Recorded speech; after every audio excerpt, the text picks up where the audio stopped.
The useState hook is by far one of the more common hooks that you're going to run into in a React application.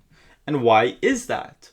Well, the useState hook is in charge of storing and updating the state inside of your function-based component. You might be asking, what in the world is state? Let me explain. So over here, I have my React app up and running. So this is a brand new React application. It's running on localhost 3002. For you, it probably will be running on localhost 3000. I just have multiple instances of this React app running. If you're taking this crash course, I do expect you to know how to create a React app and get it up and running. All you have to do is npx create React app and then do yarn start or npm start. So this is our React app, and I have it over here inside of Visual Studio Code. Terrific. But now what I want to do is I want to show you another React app. This is a more complete React app where I actually built out an application using the useState hook. Now, what is this application? Well, over here we have this container, and what we can do is inside of this container, we can press the add bar button, and we can add a bar. We can also subtract a bar. So you can see here that we can add a bar, subtract a bar, you get the point. It's kind of like a counter, if you will. But what does this have to do with useState and state? Well, state is defining, well, the state of your application. So right now, if you look at the container itself, how many bars does it have? Well, it has 0 bars. So the functional based component that houses this container has a state of 0 bars. Now what I could do is I can add a bar, and that changes the state of our application. Now it has 1 bar. If I were to add another and another and another, you can see here that now we have 5 bars. That is the state of our application. Of course, we can always subtract and our state changes. Now we need to store that state somewhere. We need to store that, hey, we have 3 bars so that we can render 3 bars. And that is where we store it. We store it in the useState hook. Now the thing is that this stores it in memory. This isn't something that is persistent. So if you want to persist something, then store it in a database. Now, at the end of the day, you would probably use a combination of the useState hook with storing it in the database when you're building out a real application. And just to prove this to you, if I were to refresh, then the state goes back to what it originally was, what we originally defined it, which is 0 in this case. And I'll show you how to originally define state in a few seconds. So that is pretty much it. So right here, our state is changing. And over here, our state is changing. It's decreasing. And therefore, our application is also changing. Now, one thing that I want to note is that we have these 2 buttons. And these buttons change the state of our application. And so I'm going to show you how we can change the state using the useState hook. So let's go back to our fresh application. And what I want to do is I want to go to the app.js, and I want to completely remove this header section and everything within it. So we have a blank slate. And what I want to do is I want to create a component, and I want to call this component with useState. Component with useState. Actually, you know what? Let's create a components directory first. So let's create a components directory, and in here, let's create a file called components with useState. We're gonna call this .js. So let's go ahead and let's create a functional based component. So remember, when you want to use hooks, you're gonna have to create a functional based component. So let's go about doing that right now. So you can either use an arrow function or just use the function keyword. I'm going to use the function keyword, but really it doesn't matter. Okay, so over here we have our function-based component, and let's go ahead and let's just render some JSX. So we're going to do a div, and then let's also create an h1. And let's call this useState because this is what we're using. We're using useState. And let's also create that container, might as well. I'm gonna go ahead and give it some inline styles. So I'm gonna say style is equal to, and I already actually have these styles pasted in, so I don't have to do that in front of you guys. But what you can do is you can either pause the video and just copy these styles if you're following along, or what you can do is just go to my GitHub repo, which I'll link in the description, and you can just copy and paste these styles. I just didn't want to waste too much time on this. And now what I can do now is just go inside of the app.js and render component with useState. And note that if I do that, it didn't auto import, which is strange. I would have expected it to auto import. It kind of failed me in front of you guys. So embarrassed, but whatever. I'll just auto import it import it myself. So let's go here and let's go to component with useState, and there we go. Cool. So now what we should see is we should see some importing issues. Makes sense. The reason why we have some failures is because we have to, of course, export default, and that's probably the reason why it didn't auto import. All right, so now that we have this, terrific. But now what we want to do is we want to define the state of our application, and we want to initially have 0 bars. So let's go about doing that right now. So what I'm going to do is I am going to import the useState hook. So I'm going to use the useState. So this is the useState hook, and we're going to import that from React. Okay, so now what we want to do is we want to define how many bars we have. And I feel like an appropriate variable name is count.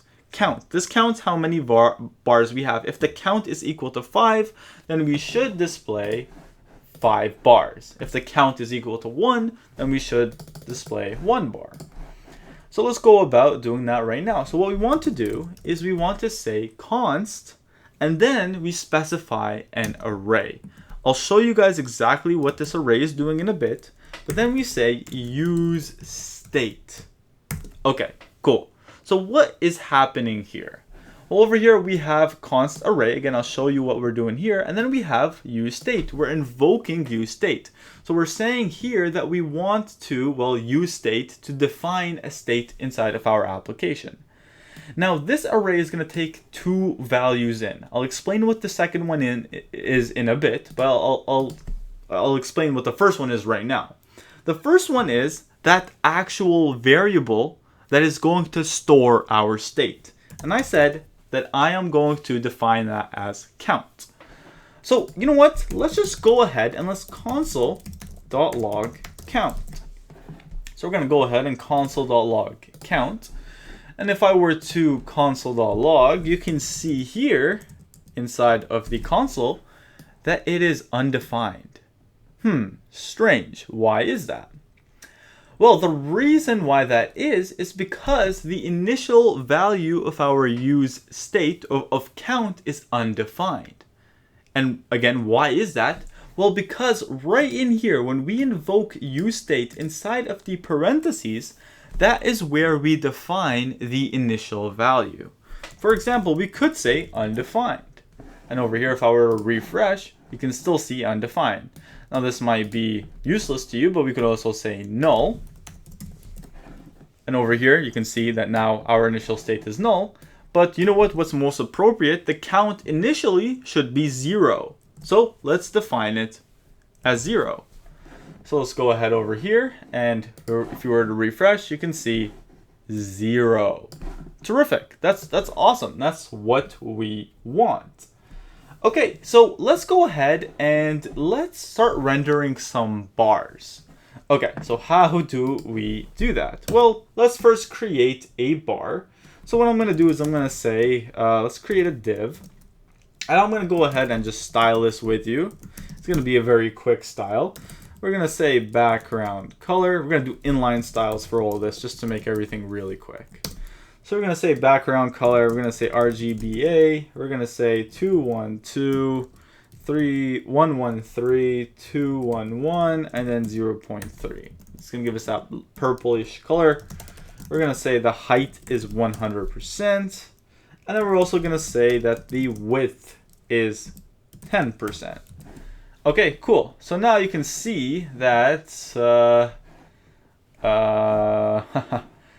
Made huge mistake. This should be inside of a string. Let's close that off. Why is that not inside? Okay. The reason why that is because now it's in like 20 different lines. Let's get rid of all this. There we go. And there we go. That should work. Forgot the strings there. Now we should see that value. Okay, cool. So we have one bar in there. But remember, we want to dynamically render the bars depending on the state. Right now, our state is 0, but we're showing 1 bar. So what can we do to fix this? Well, what we can do now is create a function that renders the bars. So we can say something like render bar. And then what we can do is we can say, okay, well, const bars, and we'll initially set that as an empty array. And then what we can do is we can iterate through, we can create a for loop, and we can iterate from 0 to whatever the state is.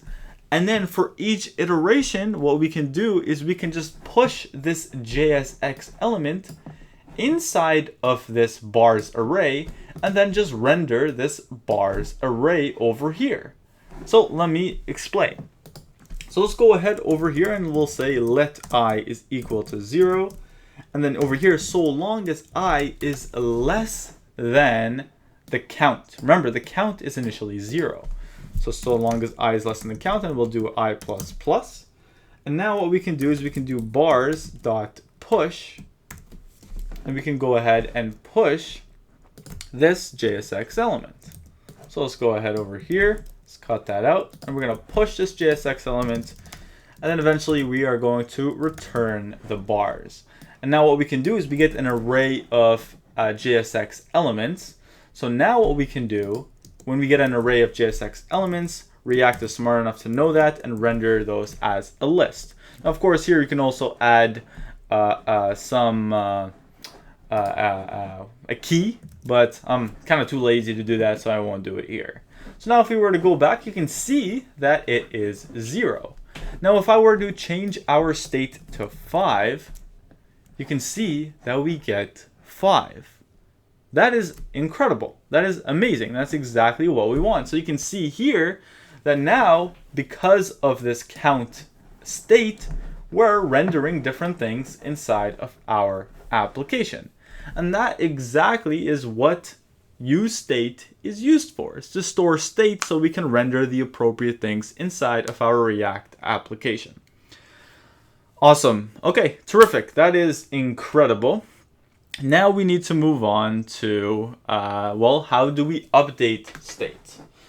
Well, okay, so let's just kind of go about doing that right now. Let's just go and let's create a button. So we're going to create our buttons. And what we're going to do is we're going to go over here.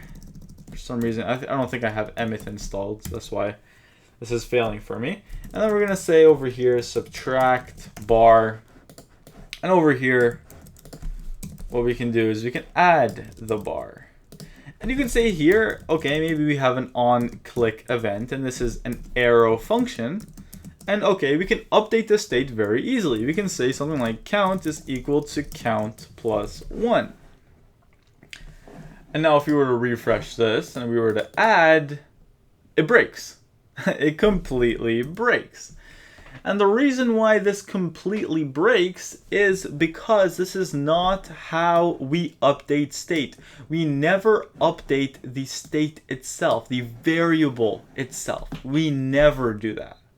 And the reason why is it's relatively complicated and kind of outside of the scope, but instead what we want to do is use that second field, that second parameter, if you will, inside of this array.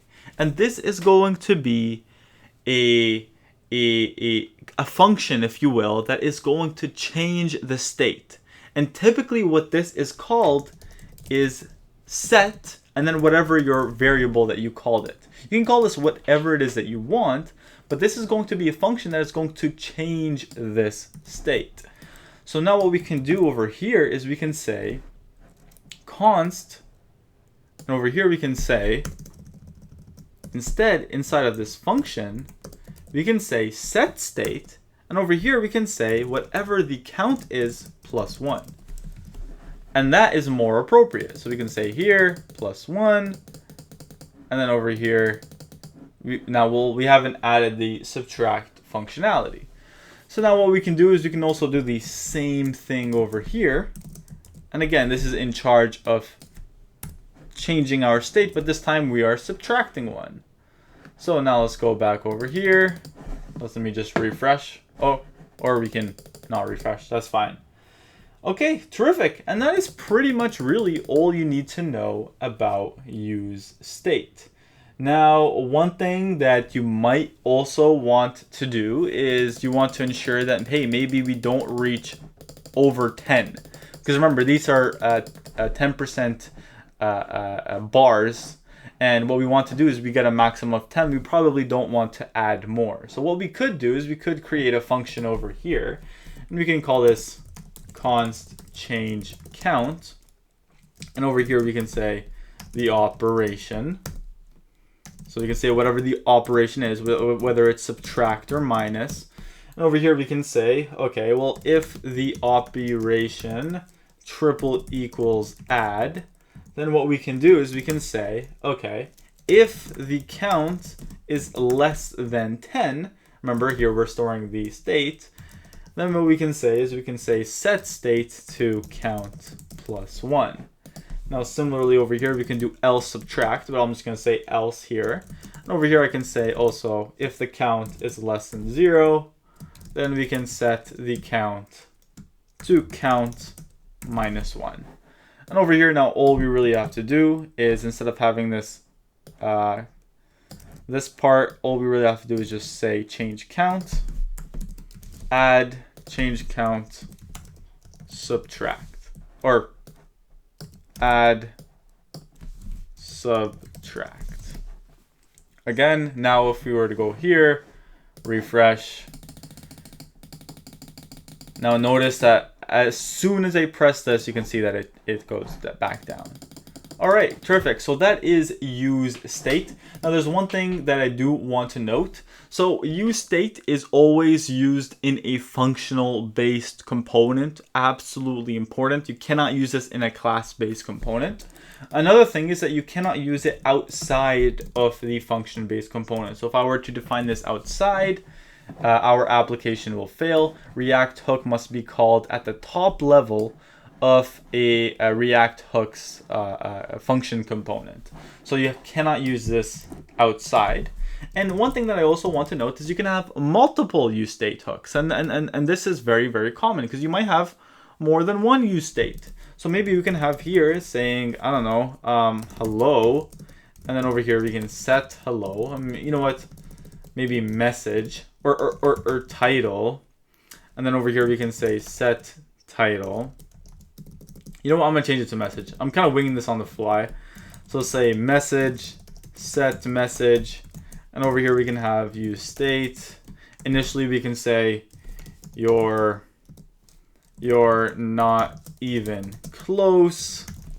So we can say here you're not even close. And over here what we can say is over here instead we can just say what the message is. So over here we can say message. So over here we're saying you're not even close. And now maybe if the count, so over here if the count is greater, so if the count is greater than 4 and, or what am I doing here? And or greater than 4 and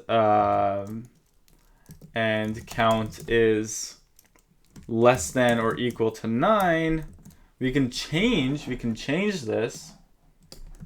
So what we can do is we can change this to you're getting closer.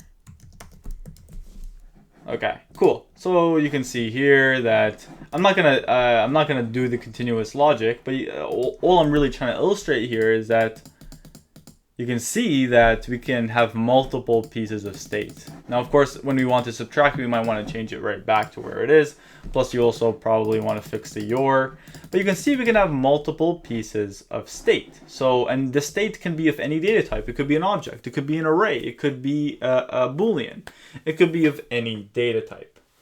All right, terrific. Now, another thing that I want to note is that these states are usually aggregated together at the top level, and they always have to be ran in the exact same order. And what I mean by that is we cannot place these useState hooks inside of a conditional. We can't place them inside of a for loop, for instance. For example, we can't do something like this. If true, and then over here have this useState inside of the if the conditional. Even though this will always run, that is not how we use useState. You can see here that useState is called conditionally. We cannot do that. All right, so that is pretty much it for useState. One other thing that I want to very, very quickly note is that you can also define, you can also change the state by using an arrow function. And then over here, we can get whatever the previous count is or the previous state is. And then you can also say prev count plus 1. This is also a very appropriate way of doing things as well. So again, you can see here that it changes appropriately. So if you want to get the previous count without relying on, I guess, the existing count over here, you can use this approach as well. All right, so that is the useState hook. Hopefully you guys found that informative. That's the most important hook, I think. And then now we're going to move on to the other ones.